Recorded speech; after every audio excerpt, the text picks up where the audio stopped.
Geliefdes, aan almal wat God liefhet en wat hy geroep het om aan hom te behoort. Die Here raak nou aan vanoggend met sy liefde en sy genade. Genade, vrede en liefde vir elkeen van julle. Geliefdes, ons gaan vanoggend saam lees, ons gaan aangaan met Romeine. En ons gaan lees uit Romeine 6 vanaf vers 1 tot 11. Nou as julle in die 83 vertaling kyk, sal julle sien die perikoop of daai gedeelte gaan eintlik tot by hoofstuk 14, maar in die 2020 vertaling het hulle nou opgedeel. Dit gaan nou net tot by vers 11. So ons gedeelte hou op vanoggend by vers 11. Ek gaan dit vir julle lees. Wat moet ons nou hiervan sê? Moet ons aanhou sonde doen, sodat die genade kan toeneem? Beslis nie. Hoe kan ons wat dood is vir die sonde nog daarin voortlewe? Of weet julle nie, dat ons almal wat in Christus Jesus gedoop is, in sy dood gedoop is nie? Deur die doop is ons immers saam met hom in sy dood begrawe, sodat soos Christus deur die heerlike magstaat van die Vader uit die dood opgewek is, ons ook so 'n nuwe lewe kan lei. Aangesien ons met hom een geword het in sy dood, sal ons sekerlik ook met hom een wees in sy opstanding. Ons weet tog dat die sondige mens wat ons was, saam met Christus gekruisig is, sodat ons sondige bestaan beëindig kon word. Ons is dus nie langer slawe van die sonde nie. Iemand wat gesterf het, is immers vry van die mag van die sonde. Ons het saam met Christus gesterwe, daarom glo ons dat ons ook saam met hom sal lewe. Ons weet dat Christus wat uit die dood opgewek is, nie weer kan sterwe nie. Die dood het nie meer mag oor hom nie. Hy het gesterwe en is eens en vir altyd vir die sonde dood. Nou lewe hy en hy lewe vir God. Julle moet dus altyd onthou dat ook julle vir die sonde dood is, maar vir God lewe, omdat julle een is met Jesus, met Christus Jesus. Ons lees tot sover. Nou, voordat ek so 'n bietjie ingaan op my verstaan van hierdie gedeelte, wil ek aansluit by ons gedeelte wat ons nou gelees het. Deur vir julle ook weer te lees die laaste 2 verse van Romeine 5. Paulus het daar geskryf, die wet het daarby gekom met die gevolg dat die oortreding toegeneem het. Maar na mate die sonde toegeneem het die genade nog soveel oorvloediger geword. Dus, net soos die sonde deur die dood geheers het, sal ook die genade deur die regverdiging heers en tot die ewige lewe lei deur Jesus Christus ons Here.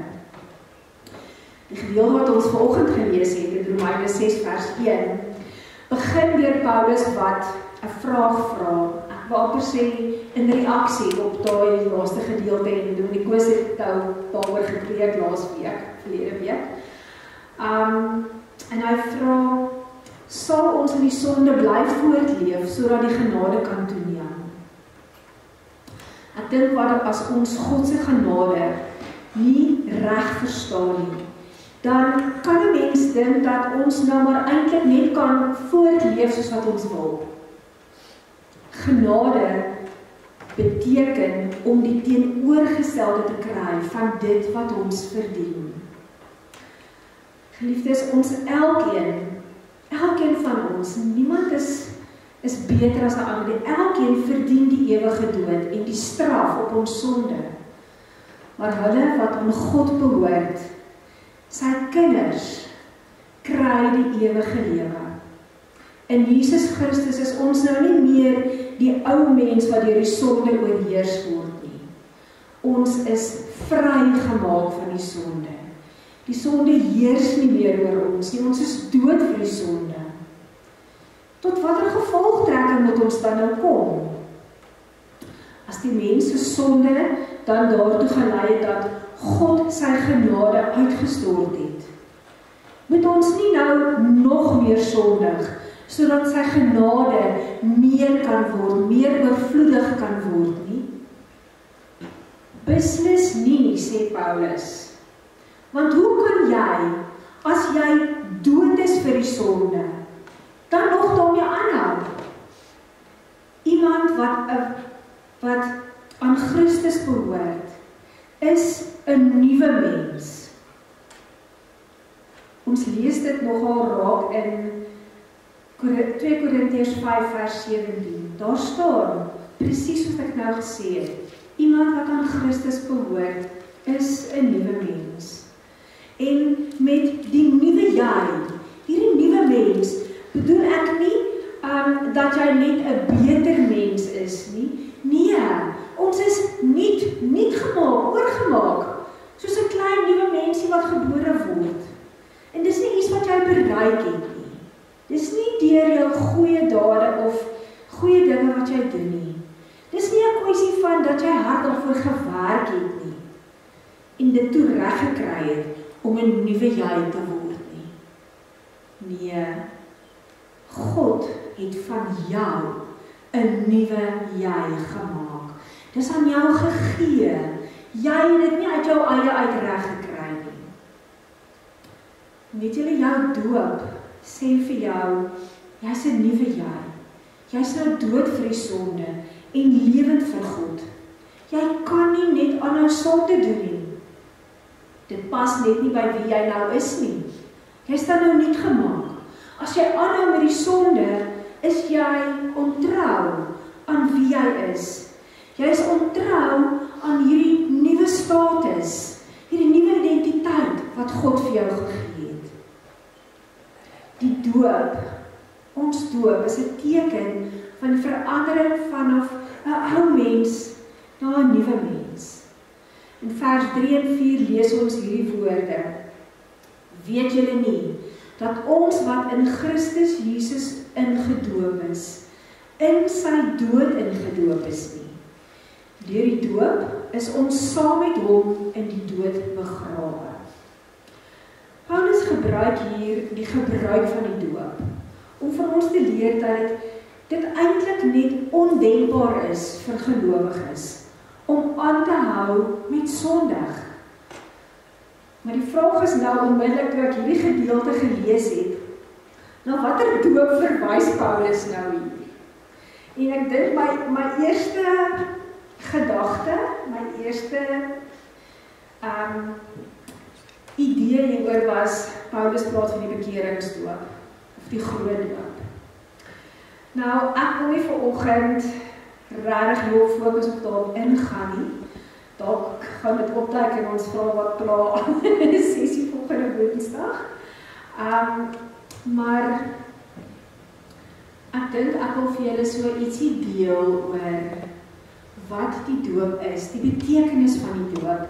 En ek gaan vir julle 'n gedeelte lees wat deur professor François Melan geskryf is oor die betekenis van die doop. Die doop is die uiterlike bevestiging deur God dat die dopeling verbind is aan Jesus Christus, die Seun van God, wat uit sy genade en groot liefde aan die kruis gesterf het vir die sonde van die wêreld en deur sy opstanding die dood as straf op die sonde oorwin het. Hierdie verbintenis met Jesus Christus word gedoen deur die Heilige Gees, wat reeds in die dopeling kom woon het, soos God beloof het. Die doop is 'n uiterlike teken wat God gee, om daarmee sy seël van eienaarskap op ons te plaas. Met ander woorde, ek en jy behoort reeds van kleins af aan God. Die dopeling behoort aan God, die Vader en die Seun en die Heilige Gees. En die doop is God se seël wat nou bevestig dat ons vir ewig aan hom behoort as sy kinders. Hy het ons losgekoop uit die straf op die sonde en ons dood verander na die ewige lewe saam met God. Christus het sy bloed nie minder gegee vir die reiniging van kinders, van gelowiges, meer as volwassenes nie. En hierso verwys Prof Melanie na Markus 10 vers 14, waar Jesus sê, dat die kinders na my toe kom en moet hulle nie verhinder nie, want die koninkryk van God behoort aan mense soos hulle. Daarom behoort die kinders van gelowiges die doop te ontvang as die uiterlike teken van wat Christus vir hulle gedoen het. Die kinders van gelowiges, van 'n gelowige ouer, is geheilig, aan God gewy, behoort reeds aan God. En gaan lees 'n bietjie in 1 Korintiërs 7 vers 14, wat Paulus daar skryf. Kom ons gaan dan nou terug na vers 3 en 4 toe. Deur die doop is ons saam met hom in die dood begrawe. 'n Gelowige is iemand wat dood is vir die sonde en leef vir God. Die doop is die uiterlike handeling waarin ons ingelyf is in die dood van Jesus. Die ou mens het saam met Christus aan die kruis gesterf. As nuutgemaakte mense het ons saam met Jesus uit die dood uit opgestaan. Omdat ons saam met Christus gesterf het ons ook deel aan sy lewe. Die lewende Jesus Christus laat ons deel in alles. Ek wil dit sommer net weer met julle deel. Jesus maak ons deel in alles wat hy doen. Dis 'n gedagte wat herhaal in hierdie gedeelte in Romeine wat ons gelees het. In vers 3 skryf Paulus, ons is gedoop in sy doop. Ons het deel in sy dood. Vers 4, ons is saam met hom begrawe. En vers 8, ons lewe saam met hom. Hoor julle die tema van saam, van deel, wat by herhaling voorkom. Jesus deel met ons sy verlossingswerk. En so verander hy ons lewens, deurdat die Vader ons aan sy Seun wat uit die dood uit opgestaan het, verbind het. En Jesus ons deel maak van alles wat hy hier op aarde gedoen het. Gebeur daar iets tasbaar, iets anders in ons lewens. Die Heilige Gees laat dit gebeur. Ons bly nie en kan nie onaangeraak wees nie. Ons kan nie maar net kennis neem en hoor van alles wat ons hier lees en aangeraak huis toe gaan nie. En maar net voortgaan met ons lewens soos altyd nie. Ons lewens word verander om saam met die Here te leef. Om 'n lewe van vreugde en vrede in Jesus te leef. Ek wil dit so op 'n manier vir julle saamvat met 'n paar gedagtes. Daar's 2 waarhede wat ons raak lees in hierdie gedeelte wat ons vanoggend gelees het. En dit kom vanuit die feit dat ons vry gespreek is en daarna as ware nie meer 'n kloof, 'n afstand is tussen ons en God nie. Daar is nou vrede tussen ons en God en hierdie kloof is oorbrug. Daar's 'n brug gebou. En hierdie 2 waarhede is eerstens, ons is dood vir die sonde en vir die mag van sonde. En ons is lewend vir God. Dit is vir my amper asof 'n mens 'n prentjie kan teken van dat ons in die kragveld van die sonde was aan die een kant. En ons het nou oorbeweeg deur God se genade. En die Here plaas ons in sy kragveld. En dit is waar ons lewens moet leef, in God se kragveld, nie in die kragveld van die sonde nie. Dit is nie maar net 'n mooi gedagte nie, maar 'n waarheid wat ons elke dag vir onsself moet toeëien, om nie in die kragveld van die sonde te leef nie, maar in God se kragveld. In vers 11 skryf Paulus, julle moet dus altyd onthou, dat ook julle vir die sonde dood is, maar vir God lewe, omdat julle een is met Christus Jesus. Die 2020 vertaling sê, ons is lewend vir God. Nou hierdie waarhede is moontlik om 2 redes. Hoe is dit moontlik om dan vir God lewend te wees? Eerstens, dis moontlik omdat ons deur die doop deel gekry het aan Christus se kruisdood. En ons het deur die opstanding deel gekry aan die lewe vir God. Dit is deur ons een wees met Christus, wat ons deel kry aan die afsterf van sonde en die opstandingslewe. En dit is ook net in verhouding, ons persoonlike verhouding met Jesus Christus, waar dit vir ons waar word en waar bly. Nou as ons hierdie waarhede vir onsself toeëien en hoe dit gebeur, geliefdes, dan moet dit mos 'n invloed op ons lewens hê. Dit het op 2 maniere 'n invloed op ons lewe elke dag. Ek en jy kan nie meer in die sonde bly voortleef nie. Ons lewens moet nou lewe wees in diens van wat God wil. Nie soos ek wil nie, maar soos God wil. Geliefdes, na die sondeval. En dit is nou in verwysing na die eerste Adam waaroor die Koos verlede week gepreek het, waar hy gepraat het met die 2 Adams. Na die sondeval was elke mens dood in die sonde. Jy kan niks self doen en weer lewendig word nie, want jy is dood in die sonde.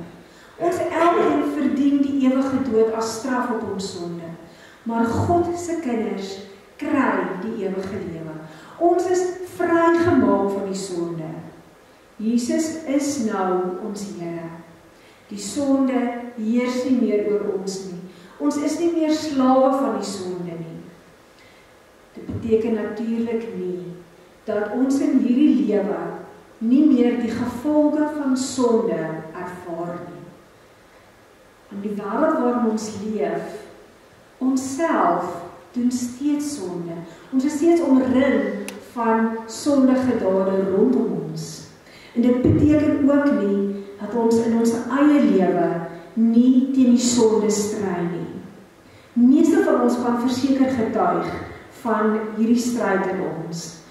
Baie keer weet jy, maar hierdie was nie reg nie, maar voordat jy jouself kom keer, het jy iets gesê of iets gedoen. Nou, dit ons almal is maar, dit gebeur met almal van ons. Dink, soms raak mens bietjie moedeloos oor die sonde in ons lewens. Maar vanoggend herinner Romeine 6 ons aan hierdie wete. En dis 'n wete, dan vers 6 staan daar, dit weet ons. Ons is dood vir die sonde. Die sonde heers nie meer oor ons nie. Jesus het ons sonde op hom geneem. En ons ou mens is saam met hom begrawe. Ons is nie meer slawe van daardie sonde nie.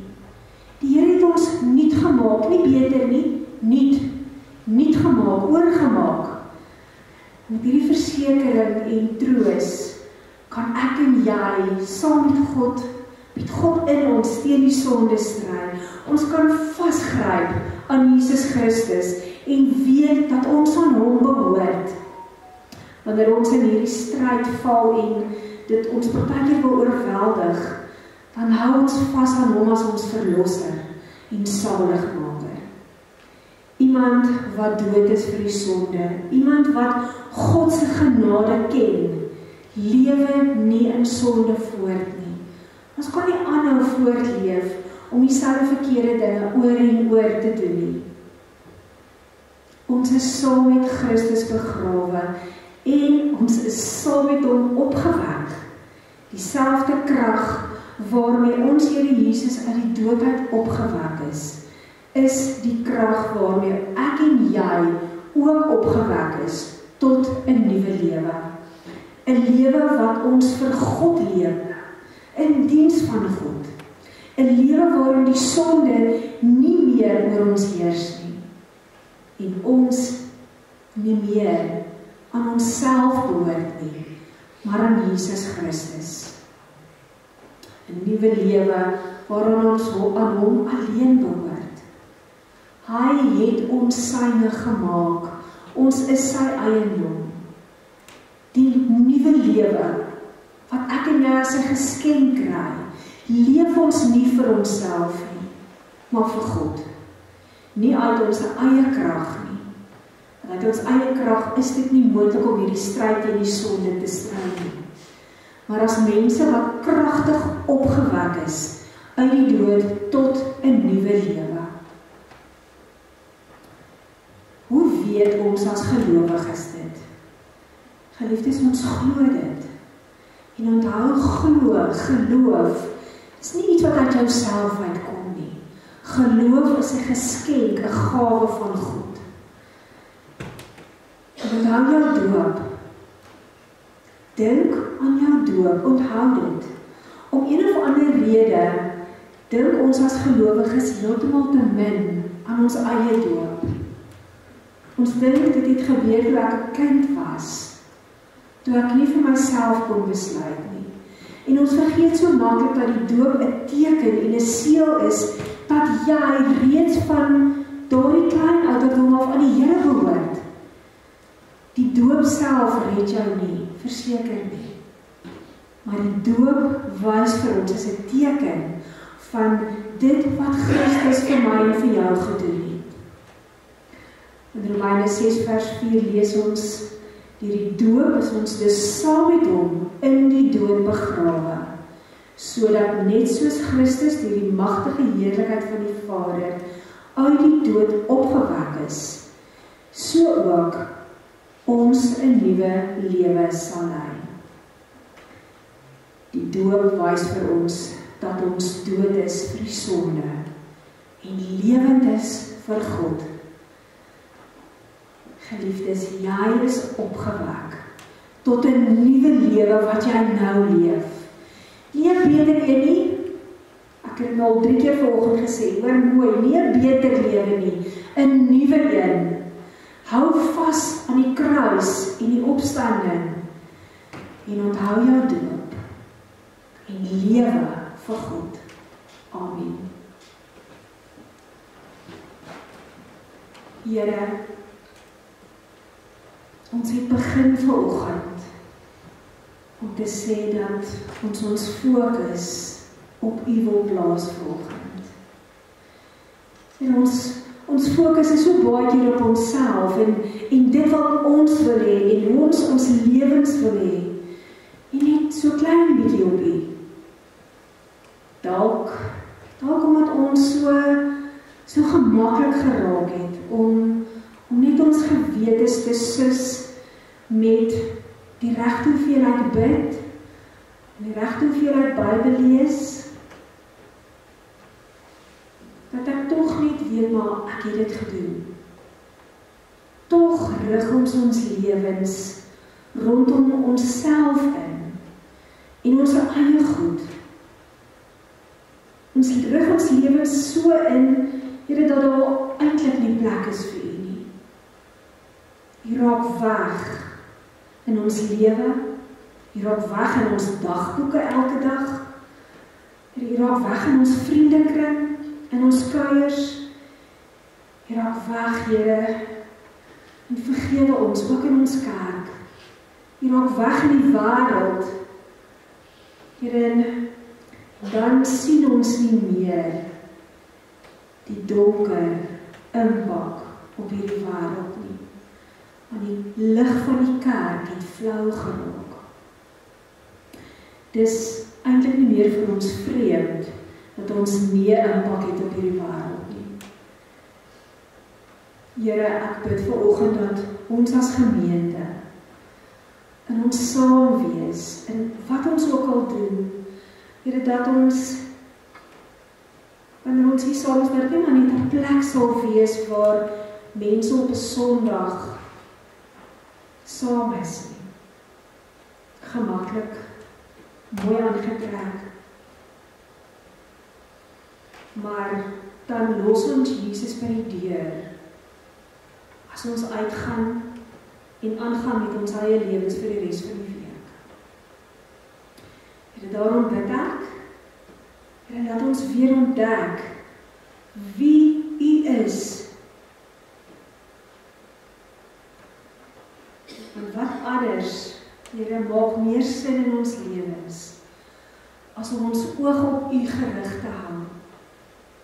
U die middelpunt van ons lewens te maak, en dat U daar bly, die as waarom ons lewens draai. Here, help elkeen van ons, by daai punt te kom, waar ons nie maar net die boksie steek, en die regte dinge doen nie, maar dat alles wat ons doen, regtig sal wees met U as die middelpunt van ons lewens. Amen.